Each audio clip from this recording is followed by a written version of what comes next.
everyone. Welcome to the second night of Fashion Revolution Week. I hope everyone's doing okay, and I hope that you guys enjoyed the session yesterday. We had a couple of great people coming on, and today we also have a couple of great people coming on.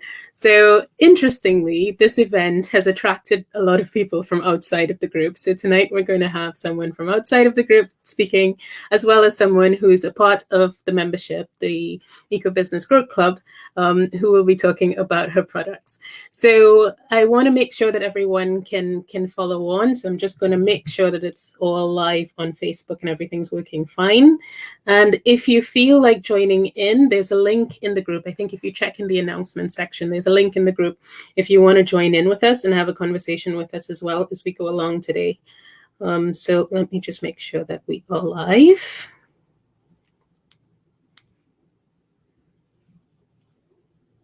And I can't see it, but okay, hopefully we are. All right, so let's get Donna on. Donna, welcome to the session. How are you doing, hon? Oh, okay, thank you. Good. So Donna does sort of, actually, you should tell people what you do. Tell everyone what is your gift and your special crafting talent. Well, I sew and make things from fabric, but what I tend to use is 80 to 90% upcycled materials. So I will use old upholstery weight materials to make my bags, and I'll use a bedding to make my latest new product, which I'll tell you about in a minute. But yes, so it's sewing and yarn craft. Yeah. And how long ago you started your business? I originally started in November 12. After I got made redundant from the civil service.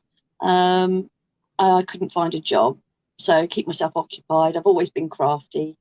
I just sort of like a local church group had a craft fair, and I went along, and it sort of snowballed from there. Originally, wow. I started doing project bags and supplies for like knitters and crafters, but that was kind of a very narrow market. And most people who are into that sort of thing make their own products anyway, because they're crafty anyway. So I broadened to my handbags. And then a light bulb moment when I was trying to search for some things with names on for my nieces who don't have traditional spellings, that people can't get bunting and other items with unique names on them. So I created my pick and mix alphabet bunting, which each flag snaps together. Cool. And you can spell any name, any spelling. Yeah. And it started like that. Yeah. And then another light bulb moment, and colour your own bunting was created, which are the same, but they're larger flags. But wow. The children, adults, hen parties, birthday parties, whatever, can colour those in with the fabric crayons that are in the kit, and then seal them with a hot iron, and then they're permanent and washable after that. Wow. They come through the box and a nice recyclable cardboard box, with the flags, and either a choice of, there's two options. Yeah. A seven pack with 7 colours and 7 of the flags. Yeah. Or a 15 colours and 15 of the flags. But it all comes in a nice little pack with everything you need in there, including some loops to fill it up with afterwards. Yeah. No, that's so cool. That's so completely cool. And when did you first create this product? The colouring bunting was kind of thought about for about the last 6-9 months, but I finally got it to where I wanted it to be and listed it on Etsy the beginning of this year. Wow, congratulations. It's really cool.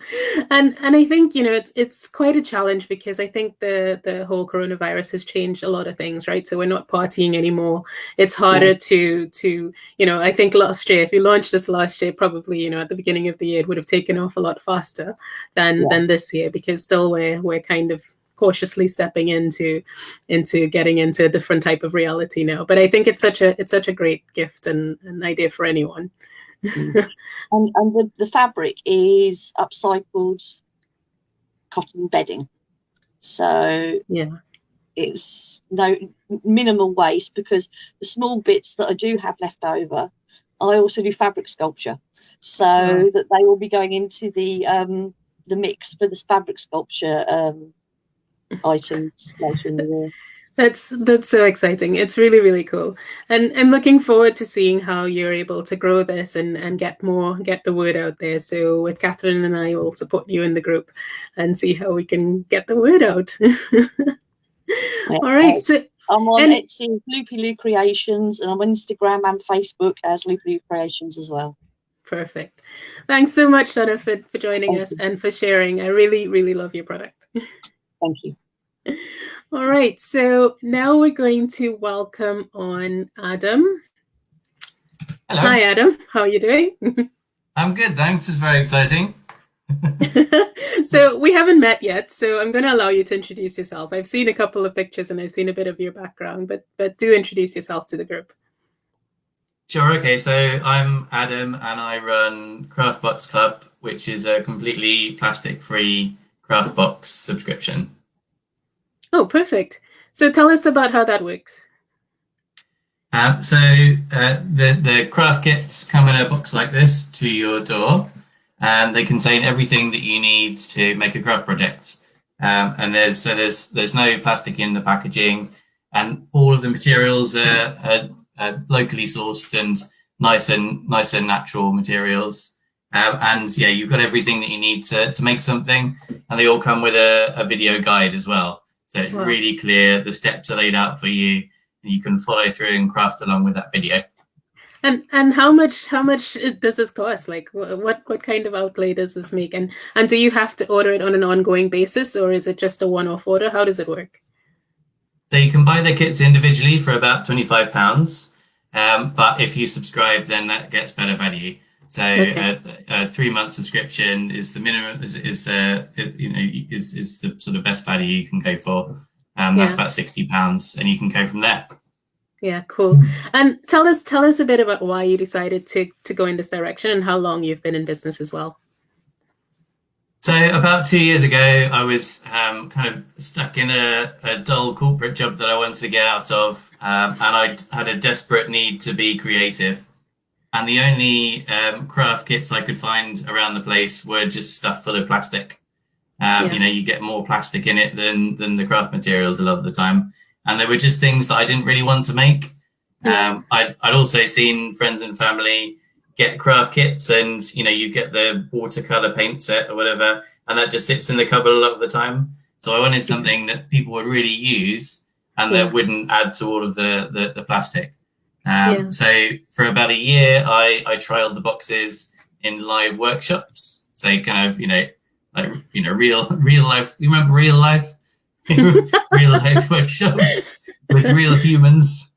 And then about a year ago, I transitioned to going online as the pandemic hit. Yeah. Okay. Great. And you always had the subscription box idea even before, or that just came when you moved online?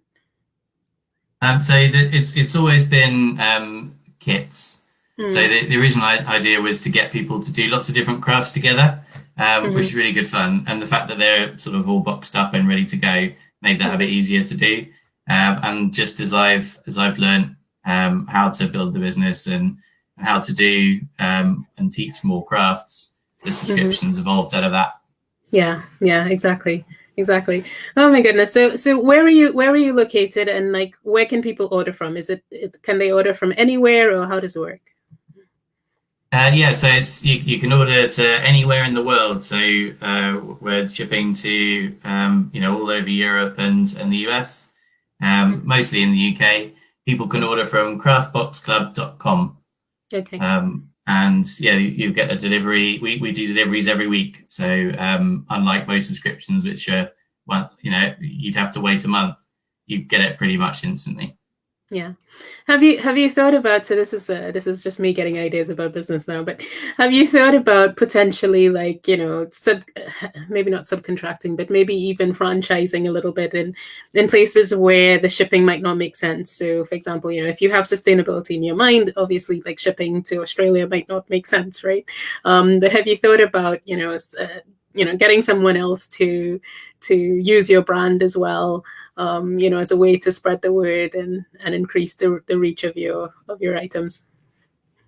That sounds amazing. It's just a wild I've just idea. had a friend move to Florida actually, and I'm sort of gently mentioning the idea to him at the moment.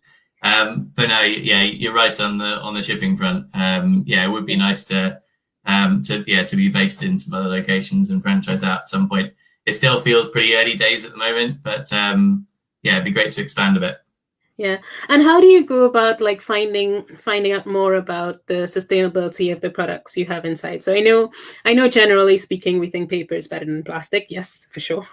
But in terms of, making your products even more sustainable as you go forward, like, I don't know, are you using bamboo, for example, in the packaging, or what other things are you thinking about, and how are you finding out about it? Yeah, so I tried to do that.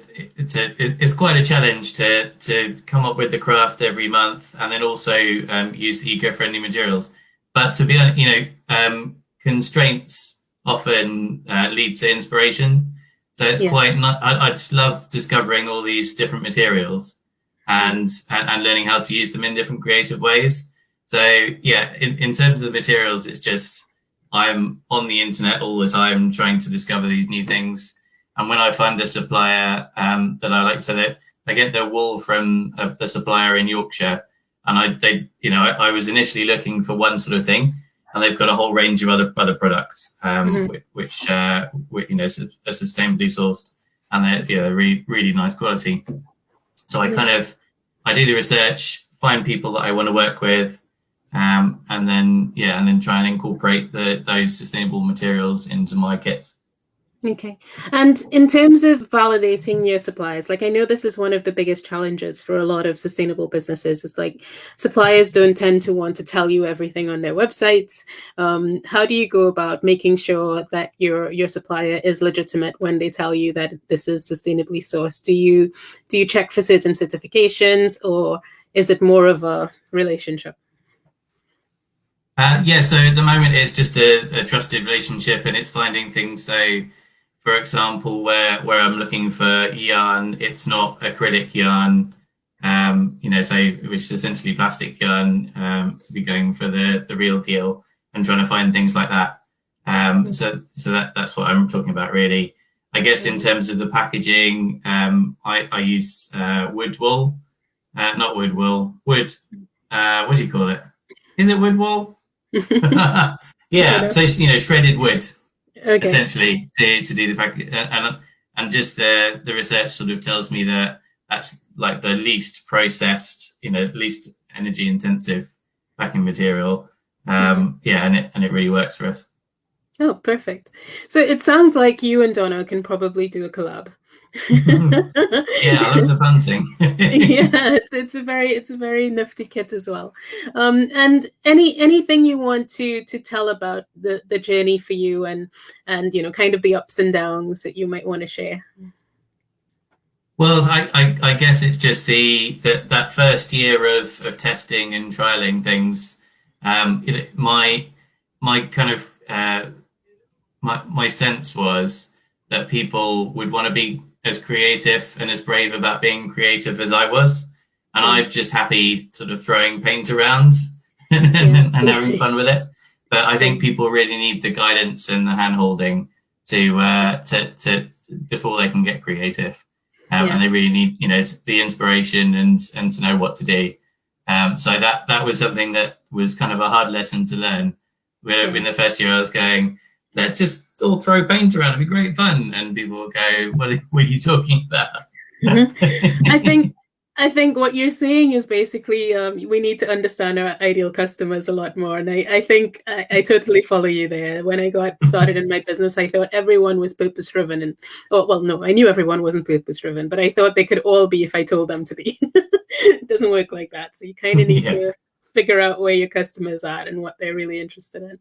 All right. So thank you so much for sharing. I hope you will join our community officially. Yeah, And right. it would be good to have an exchange between you and Donna as well. Donna, I'm going to bring you back online if you're okay. So I'm going to just do that. Do you have any questions for Adam as we're on? No, I'm just kind of like thinking, whoa. Would you like to see some of the crafts? Yeah, sure. Yeah. So I forgot to show you one of my kits. They're kits to make your own rag wreath. Cool. I have one, so that's not a kit, but I have one behind me. They're great fun, aren't they? Yeah, and I use, again, recycled materials as much as possible in them, and the frame is copper wire, so... Yeah. Right. Yeah, so my first kit for the subscription boxes was a beeswax food wrap box, and the offcuts from that ended up in my rag wreath. Yeah, so it's a great craft. Yeah. And do you have any more that you wanna show off, Adam? So the next month's box will be macrame, so that'll be the semi-lunar, and that comes with a little keychain, which is similar. A similar style. Then we've got a heart garland, rainbow heart garland, which is it's needle felting. Yeah, I do needle felting as well. There's a little bowl, a woven bowl with wool around the outside and then stitched together. What else have I got? And then this month is a carrier bag, which is needle punched into. And that's all Hessian bag, and there's no lining or anything like that. Often you'll find there's a plastic lining on the inside. Yeah. So I had to look long and hard to find one that didn't have that. But yes, that's this month's. All sorts of different crafts. No, really, really, really cool. I'm excited by both of your work, and I think that people need to know about this stuff, right? So this is one of the reasons we're doing this, that we're having these conversations, but also I'm going to promote this out on Instagram, etc. But I think there's such simple ways to reconnect with our tactile skills, right? Sometimes when we sit down doing desk jobs, I think you've all done sort of desk jobs in the past and walked away from them. And I think that this is an important part of us getting more in touch with who we are as humans as well. I've seen a number of my friends going off and doing sort of painting classes online, because that's become like one of the things that corporates do now to try to balance out their energy and their lives. And I think this craft box is a fantastic idea. So thank you both for joining me. Catherine said it's such a bonus having useful hobby to turn to, and what a great idea to learn or to try out a new craft, and love that no waiting. I think she was talking about the supply chain side. Yeah. All right, so I think we're gonna wrap up for today. I thank you both for joining me. In the coming week, when I get a bit more time, I'm going to start promoting and talking a bit about your backgrounds and what you're doing and how to find you.